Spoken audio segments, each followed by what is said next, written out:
अस्सलाम वालेकुम रहमतुल्लाहि व बरकातुहू। वालेकुम अस्सलाम व रहमतुल्लाहि व बरकातुहू। जनाब का मैं आपसे एक इस्लामी सवाल कर सकता हूँ? बिल्कुल कीजिए। आपका नाम? मोहम्मद अब्दुल अजीज़ है और मुझे भैया से बहुत जाना जाता है। माशाल्लाह, हम लोगों से इस्लामी सवाल जवाब करते हैं रास्ते में, ताकि लोगों में इस्लामी अवेयरनेस है और अमल करने के लिए आसानी हो। आप कहाँ के रहने वाले हैं? मैं कामटीपुरा बहादुरपुरा हैदराबाद। माशाल्लाह, हम आपसे एक दो तीन सवाल करेंगे। पहला सवाल ये है कि अज़ान की आवाज़ आते वक्त में हम्माम में दाखिल होना, उसका क्या शरई हुक्म है?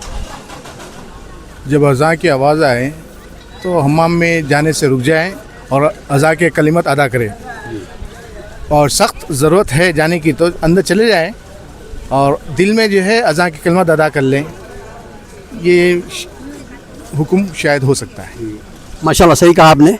अगर जो कोई शख्स हमाम जाना चाह रहा है, उस वक्त में जो है ना उसको अज़ान की आवाज़ आ गई, तो मुअज़्ज़िन के साथ उसके जवाब तरदीद करे, दोहराए, क्योंकि इसकी बड़ी फजीलत है। और जो कोई शख्स अगर एमरजेंसी में है तो जा सकता है। अफजल ये है कि बाहर ठहर के उसका जवाब दे मुअज़्ज़िन का, उसके बाद में अंदर जाए। दूसरा सवाल ये है कि अक़ीक़ा और क़ुरबानी को एक नीयत से जमा करना, इसका क्या शरई हुक्म है? मिसाल के तौर पर एक शख्स है, ईद के दिन या ईद के एक दो दिन पहले करीब ईद उल अज़हा के करीब उसके पास वलादत हो गई, और बकरा तो काटना ही काटना है, उसको क़ुरबानी देना है। तो वो शख्स जो है ना अक़ीक़ा और क़ुरबानी एक नीयत से जमा करना चाह रहा था, क्या उसके लिए क्या शरई हुक्म बता सकते हैं कुछ? शायद मेरे इल्म के मुताबिक जो है अलग अलग होनी चाहिए। क़ुरबानी अलग है और हक़ीक़ा अलग है। हक़ीक़ा एक ग्रेवी है जिससे उसका हक़ीक़ा होने पर वो आज़ाद हो जाता है।